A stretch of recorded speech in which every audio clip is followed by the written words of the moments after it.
continuar recebendo mensagens dos chefes, dos colegas de trabalho, mesmo depois do horário de expediente? Bom, essa situação parece que é cada vez mais comum e gerou mais de 2.600 ações judiciais no ano passado, em 2022. Os trabalhadores que procuram a justiça para resolver esse tipo de problema querem apenas uma coisa: exercer o direito de se desconectar.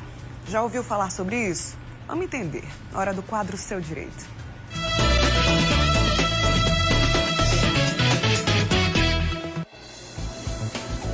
A gente entender melhor esse assunto aqui no estúdio, eu recebo a advogada Lígia Marrocos. Bom dia, seja bem-vinda. Bom dia, Bruna. Obrigada, estou felicíssima com esse convite. A gente também. Você que está aí em casa pode e deve participar, enviando perguntas para o WhatsApp do Mulher Demais ou, quem sabe, compartilhando alguma experiência com a gente. Aproveita a oportunidade. O WhatsApp está aí na tela, é o 991050400. Pode ser também pelo Instagram? Pode, @CorreioTV. Deixa lá sua mensagem, tá? E a gente sabe, doutora, que esses aplicativos de mensagens instantâneas não foram criados como ferramentas para o trabalho. Mas acabou que pela tecnologia, a praticidade do dia a dia, eles acabaram se tornando uma boa ferramenta rápida de comunicação para a gente no ambiente corporativo também. Mas é muito importante, a gente inclusive fala muito aqui no Mulher Demais que é importante se desconectar. E isso tem até nome, né? O direito à desconexão. Explica aí pra gente, Perfeito. por favor. Bruna, eu sempre falo que a gente vive um momento, uma era de conexão plena. Eu repito muito isso nas minhas falas. A todo momento e em todo lugar, você percebe uma pessoa que tem um smartphone, das marcas mais baratas às mais caras, conectados a um pacote de dados. Então, terminou ali o pacote, a pessoa fica enlouquecida, com crise de abstinência. Então, nada mais necessário do que regulamentar o uso dessas ferramentas nas relações de trabalho, né? Os aplicativos de mensagem, como você falou com muita propriedade, eles não foram criados como ferramentas de trabalho. Mas, gente, mandar uma mensagem, saber que ela chegou ali naquele momento e ter uma resposta de bate-pronto facilita as rotinas empresariais, né? Só que, como nem tudo são flores, ocorre de violar esse direito à desconexão. Direito à desconexão nada mais é do que o direito ao lazer. É o direito das horas, dos intervalos, que nós chamamos de intrajornada, que é aquele de dentro da jornada para repouso e alimentação. Interjornada, que é aquele intervalo de 11 horas entre o término da jornada de trabalho daquele dia e o início da outra.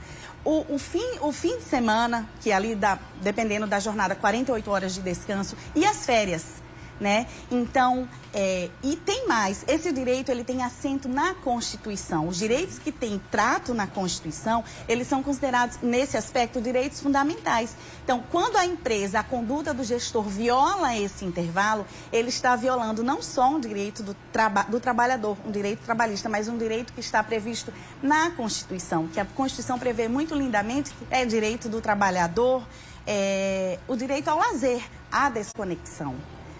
Então, esse envio de mensagem fora do horário de trabalho, ele é um terreno muito fértil para demandas judiciais. Com certeza. Deixa eu já trazer aqui uma pergunta de uma telespectadora, é a Maria José acompanhando a gente. Um beijo para você. Ela fala sobre privacidade, como é que essas mensagens podem ferir a privacidade desse trabalhador ou trabalhadora, no caso. Pode configurar isso uma invasão de privacidade? Pode, porque a partir do momento em que ele encerra, o empregado encerra a jornada de trabalho, ele já está, em tese, desconectado. Então, é um momento em que ele está gozando aquele período de lazer com a família, com os filhos, vai ao cinema, vai a um restaurante. Então, quando essa mensagem é enviada para o exercício de alguma atividade naquele horário, considera, sim, que há violação à privacidade. Bruna, eu gosto sempre de dizer o seguinte, e esse é o entendimento dominante na Justiça do Trabalho hoje. Se aquela mensagem com aquela tarefa não precisava ser realizada no momento do envio da mensagem, então o empregador, a empresa, o gestor, poderia esperar até o retorno desse trabalho na próxima jornada de trabalho. Entendi. Percebe? Então, há uma violação de privacidade a partir do momento que infringe ali o direito dele ao lazer. se realmente for algo assim extremamente urgente que somente aquele funcionário pode resolver, isso configura hora extra? Tem alguma forma de regulamentar? Se for, claro, uma situação pontual, de fato, de muita urgência, como é que isso pode ser ajustado tanto com o empregado como o empregador também? Perfeito. Eu sempre trato dessas questões em regulamentos internos, né? A gente trabalha muito com a prevenção do problema do dano da ação judicial. Então, as empresas contam com um documento poderosíssimo que é o regulamento interno, onde você coloca ali as questões pontuais dos contratos de trabalho.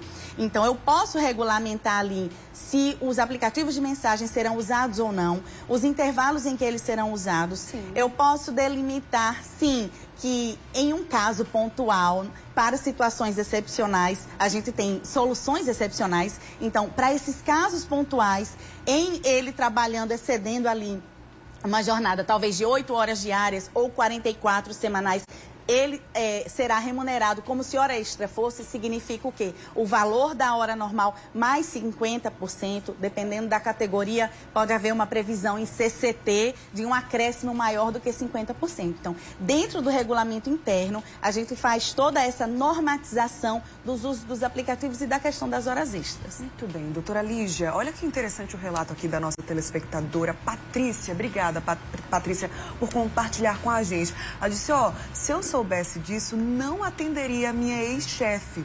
Ela disse que até durante as férias enviava bastante mensagem. Ela não sabia nem onde ficava a caneta, por exemplo. Ele disse que isso já faz algum tempo, mas que ela estava acompanhando esse nosso bate-papo e não sabia dessa informação. Nesse caso aqui, até durante as férias, né, a gestora incomodava, porque não deixa de ser um incômodo, né, Muito, doutora? não deixa, é um completo incômodo, Sim. Na verdade.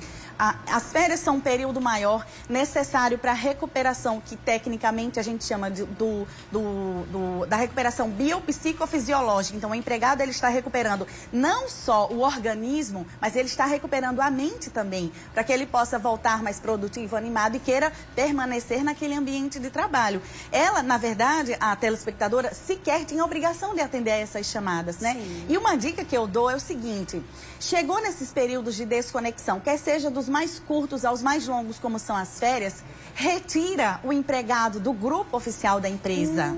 O próprio empregador pode fazer isso. O gestor tem que fazer isso, justamente para evitar esse envio das mensagens em momentos que não podem ser enviados. E uma outra coisa, Bruna, que eu sempre oriento também. O empregador, o dono da empresa, ele é responsável por todos os atos praticados dentro desses grupos de mensagens instantâneas. Então, de repente, pode haver um entrevero, uma querelinha, uma briga ali entre dois colegas nesse grupo de WhatsApp, e aí lá vem uma demanda por dano moral por algo que foi falado no grupo de aplicativo de mensagem, percebe? Então, é um ponto de muito cuidado para os gestores que estejam ligados nas novas tecnologias. Muito bem, a gente viu aí esse dado importantíssimo, né? Mais de 2.000 ações judiciais no ano passado com relação a essa temática que a gente está trazendo aqui hoje. Certamente envolvendo mensagens privadas, né? Diretas a esses funcionários, mas aí, como você falou, também existem os grupos corporativos, né? Como também regulamentar isso, doutora? Os grupos, eles podem ser um tiro no pé, justamente nesse cenário da responsabilização do empregador. Então, como é que se cria um grupo de aplicativo de mensagem instantânea seguro dentro da empresa?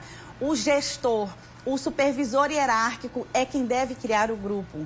E ali ele já delimita desde logo que aquele grupo é usado tão somente para assuntos do dia a dia da empresa, assuntos de trabalho. Não são admitidas questões de religião, política, todas essas ideologias pessoais que podem fragilizar, né, o clima organizacional. Então, a criação do grupo já tem que partir do próprio gestor e delimitando os assuntos que podem ser tratados ali. E lembrando de retirar o colaborador, como queira chamar, o empregado, do grupo nos momentos de desconexão. Entendi. Imagina, Bruno, o empregado tem ali 1 hora para almoçar, dar uma olhada no telefone dele, responder alguma demanda pessoal, que a gente tem vida, né? Nós somos corações que pulsam. Então, e aí tá lá o gerente insistindo, porque naquele dia ele ainda não cumpriu a meta. isso não é viável, isso não é aceitável. E a gente vive assim nesse momento que consegue passar tanta informação de qualidade para as pessoas. Não há um gestor que não tenha tido ainda um problema com um grupo desse. Exatamente. Então, em qualquer que seja a situação, a gente está trazendo essa informação para você que está aí em casa. Em qualquer que seja a situação, acho que o bom senso sempre vai ser o melhor caminho. Mas se por acaso não tiver um tato, não tiver um acordo com esses gestores, qual é o caminho, doutora Lígia? Se não houver um acordo, em que aspecto? Nesse sentido de você estar sendo incomodado fora do seu trabalho, né? Fora do seu horário. Poxa, já falei uma vez, 2 vezes, qual é o caminho? Em havendo uma conduta reiterada, aí é onde mora o perigo. Porque se o trabalhador ele se sente incomodado diuturnamente, aos finais de semana, feriado, férias, e essa conduta se repete, não há outra saída a não ser a demanda judicial, né? E aí, claro que antes da demanda judicial, como eu sou uma operadora do direito que privilegia sempre os acordos extrajudiciais, né? O consenso ali, fazer um acordo antes da justiça, conversa com o empregador no sentido de tentar um acordo, indenizar as horas que você acha que foram retiradas do seu descanso antes da demanda judicial. Agora, ao final, não havendo esse acordo, não há outra saída a não ser procurar realmente a Justiça do Trabalho. Muito bem, doutora Lígia, muito obrigada pela participação brilhante. Conto aqui com a sua presença em outras oportunidades. Certamente, viu? Eu sou igual a chiclete com banana, se me chamar eu vou. Bruna, manda um beijo para os meus filhos, eles ficaram enlouquecidos. Que legal. Henrique, de 9 anos, e Gabriel, de 4. Henrique e Gabriel, um beijo pra vocês, mamãe maravilhosa, viu? Ela vai voltar pra cá. Minha diretora tá dizendo, ela é muito maravilhosa, e eu concordo. Até a próxima, querida. Viu? Bom trabalho pra você. Um cheiro. Beijo. Obrigada, boa quarta-feira. Vamos ver quem tá com a gente.